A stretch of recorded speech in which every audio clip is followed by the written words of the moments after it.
Well, hello and welcome to the Profit Express. I am Tim Healy, and I'm inviting you to join me each and every week so together we can win the battle for business. So thanks for sharing some of your time with me today. Now, if you are a business owner or a sales manager and you're looking to hire your next sales superstar, do not go anywhere. I'm going to share with you the 3 biggest blunders business owners and sales managers make when they recruit and interview for their next sales superstar. These are the very blunders that can cost you tens of thousands of dollars for each wrong hire. It can also cost you untold amounts of frustration. So I'm going to share with you the 3 biggest blunders, how to avoid them, and then I'm also going to share with you some very easy to use strategies that can actually help you identify who's going to be that next sales superstar. So let's get right into it. Let's talk about blunder number 1. Now, I'm sure you've heard of the adage, you should hire slow and fire fast. Okay, that's the adage. That's what you should be doing. Hire slow, fire fast. Blunder number 1 is the complete opposite. What we do too often is we hire fast, fire slow. Okay? You don't want to end up hiring fast and firing slow. Let's talk about that. The reason that often happens is business owners and sales managers, like most people who have to recruit and interview, don't like the process. It's an annoying, uncomfortable process, and it takes up lots of time. So what can happen is they want the candidate to work out. They're hoping the candidate will work out. And oftentimes when I talk to clients or just, people in general, people in business about a sales candidate that didn't work out, I say, well, what happened? Why did you hire that person in the first place?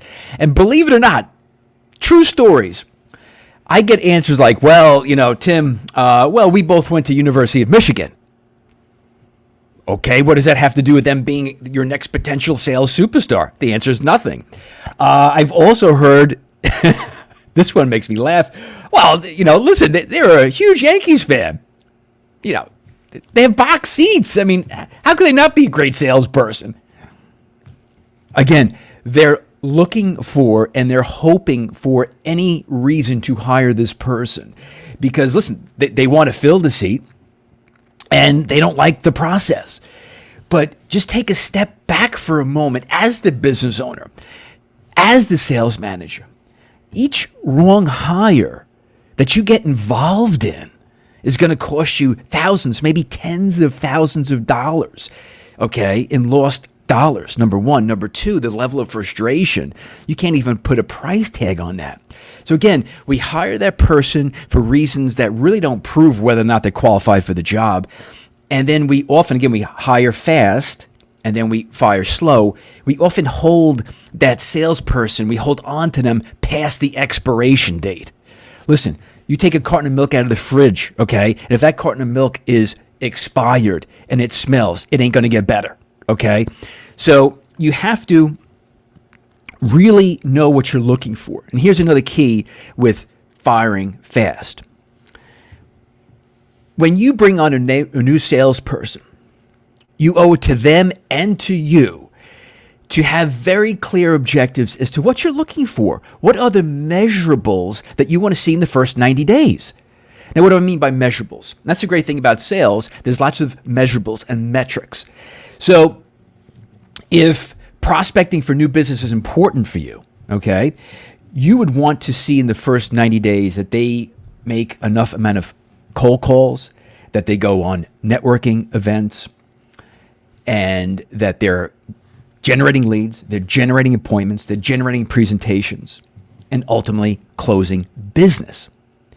So you should define the numbers that you're looking for. And if they're not hitting those numbers in 90 days, then you're going to have an objective conversation. An objective conversation. And even if the sales cycle is long, say, well, Tim, my sales cycle is 6 months to a year, they're probably not going to get a sale in the first 90 days. That's okay. Again, it goes back to what are you looking for that you can measure. So if you have a long sales cycle, you want them to identify and develop good leads and to identify and develop a good, strong, healthy, qualified pipeline. Those are very measurable. So again, the more that you can not be wrapped up in wanting to get somebody fast because you hate the process. Take a step back and say, listen, the quicker we do this, the more mistakes we're going to make. Okay?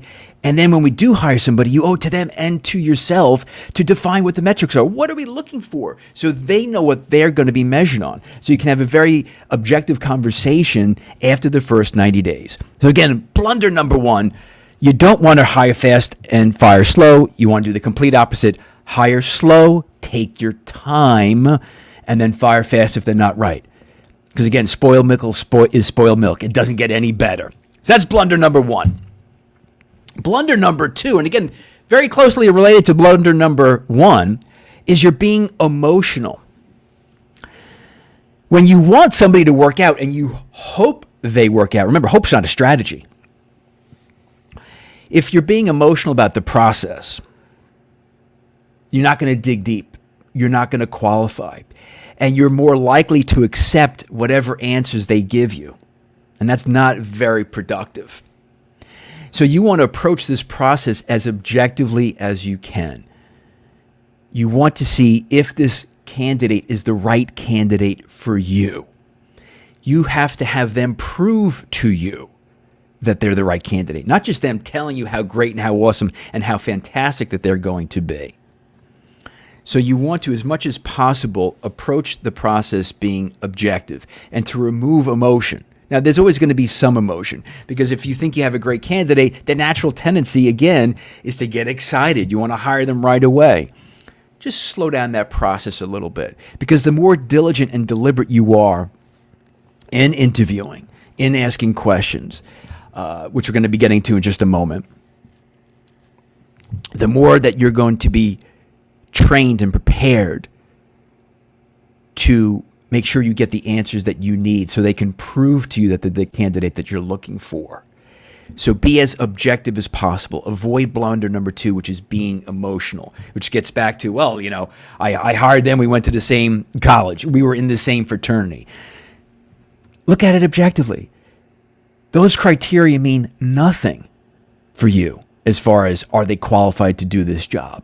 Could they be a nice person? Sure. Would you want to invite them over for a barbecue? Sure. But that doesn't mean they're going to be your next sales superstar. Okay? So that is blunder number two. All right. Blunder number three.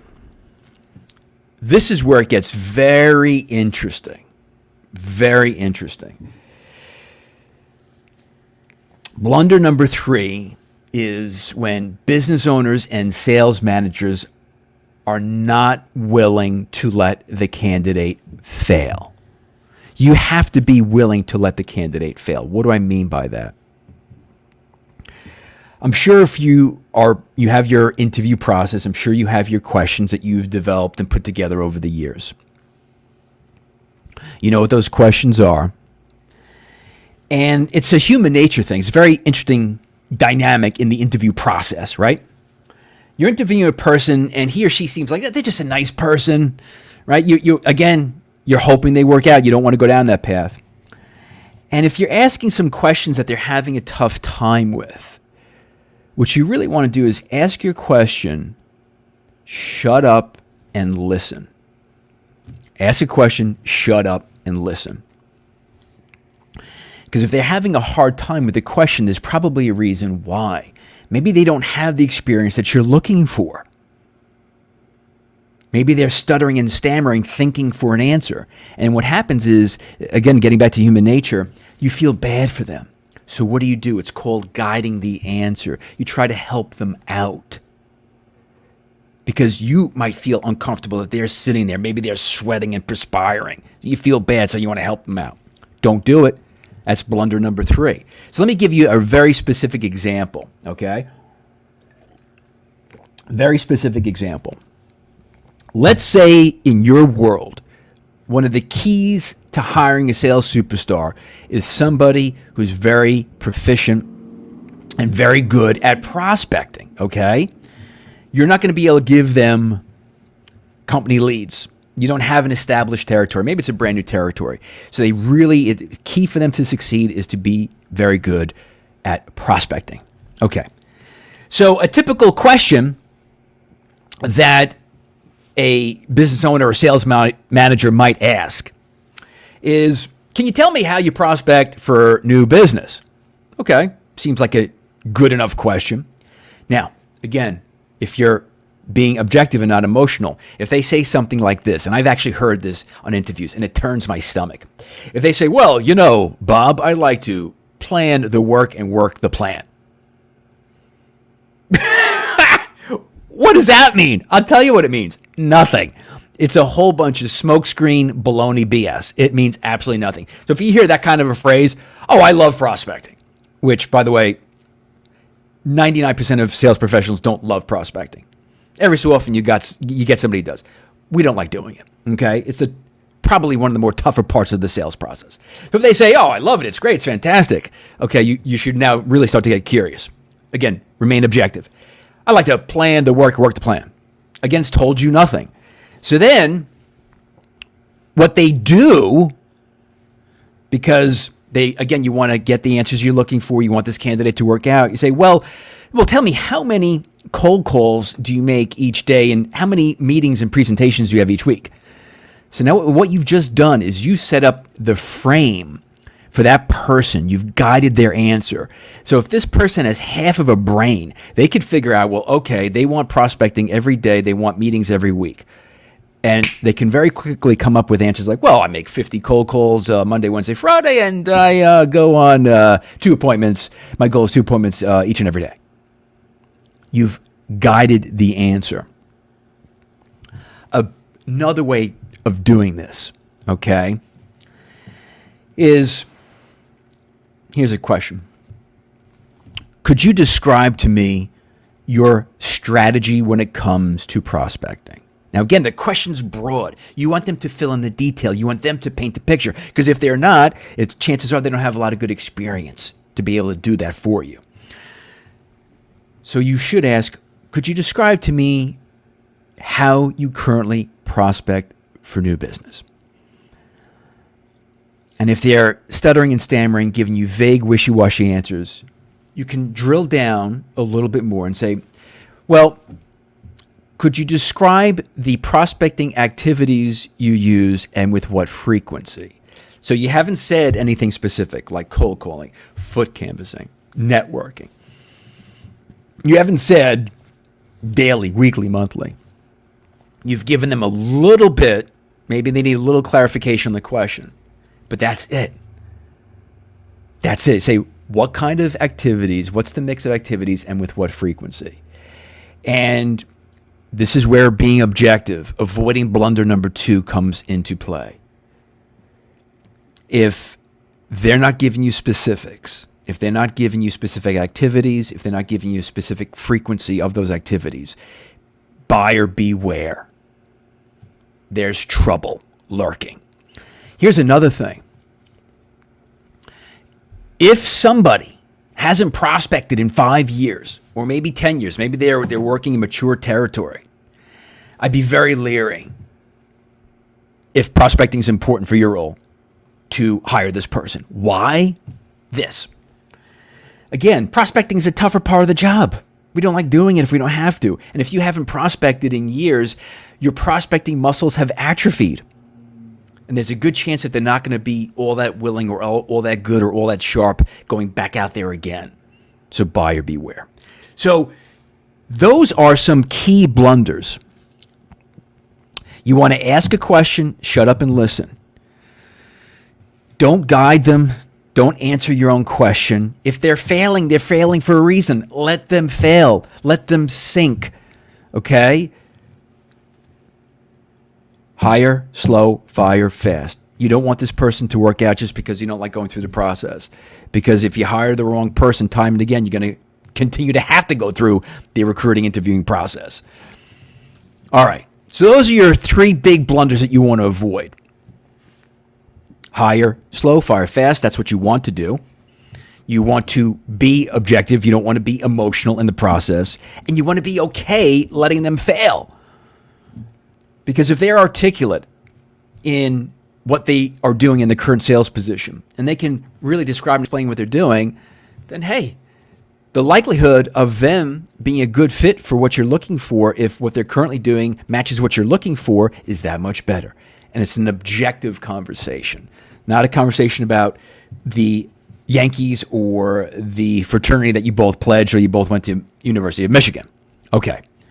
So those are the 3 blunders. Avoid those and you could very easily save tens of thousands of dollars in bad hires and countless amounts of frustration. So those are the blunders. Now, before we get into the strategies to help you identify your next sales superstar, I want to thank our sponsor for this episode, Corbett Public Relations, who've been promoting and protecting businesses and brands for over 30 years. Great group of people. Please visit them at corbettpr.com. That's CORBETTPR.com, corbettpr.com. Now, let's get right into some very simple, effective ways to identify your next sales superstar. If you don't have pen and paper, this is a pen and paper moment here on the Profit Express. I'm going to take a sip of water while you get your pen and paper. Okay. I'm going to share with you 4 can't miss, spot on questions that if you ask the question, then shut up and then listen, you are going to really get a very effective, objective look into this person's background and is it the right match for what you're looking for. Again, one thing we haven't spoken about, but you also certainly want to consider is make sure you really understand your sales professional profile, meaning what do they need to do? What makes them successful? Okay? How important is prospecting? How important is qualifying, negotiating, presenting, closing? All these different things. Because there's numerous different types of sales cycles. Selling products and services is all different. You have to be very attuned and very focused on what you are looking for. Because you could have, if you're a transactional business, for example, right, and your salespeople are selling, a couple of orders each and every week, week in and week out, and you could find a great salesperson who sells high ticket items and they may only have half a dozen sales a year. Sometimes those people, they could be a great salesperson in a different environment. They can't translate to your world. It's sometimes hard to go from big ticket, low volume to transactional. So be aware of that too. All right. So here we are. Ask a question, shut up, and listen. Here's question number 1. Could you describe your sales process from first point of contact to close? Ask it just like that. Could you describe your sales process from first point of contact to close? Please just shut up and listen. Let them describe and explain how they sell. Don't fill in anything. If they don't mention prospecting, don't say, well, how do you prospect? What do you do? You mean you prospect, right? Or you mean you do this? No. Let them explain to it. Take good notes. Because it's in this question that you may very well find out that somebody has been running a milk route. Somebody has been managing a territory that's been established for 20 years, and they haven't found a new prospect in 5 years. And if prospecting is important, buyer beware. Question number 2. What is your close ratio? What is your close ratio? Whatever number they come up with, 50%, 80%, 90%. Oh, okay. How did you calculate that? It could be very, very interesting. If they're an order taker, not an order maker, and they just get a whole bunch of orders coming in because they have an established territory, of course they can have a hugely high close ratio. But if you find out, with the presentations with new business, it's really 25%, or it's 20% or 10%. What's your close ratio? How do you calculate it? Question number 3. I love this one. I love all of them.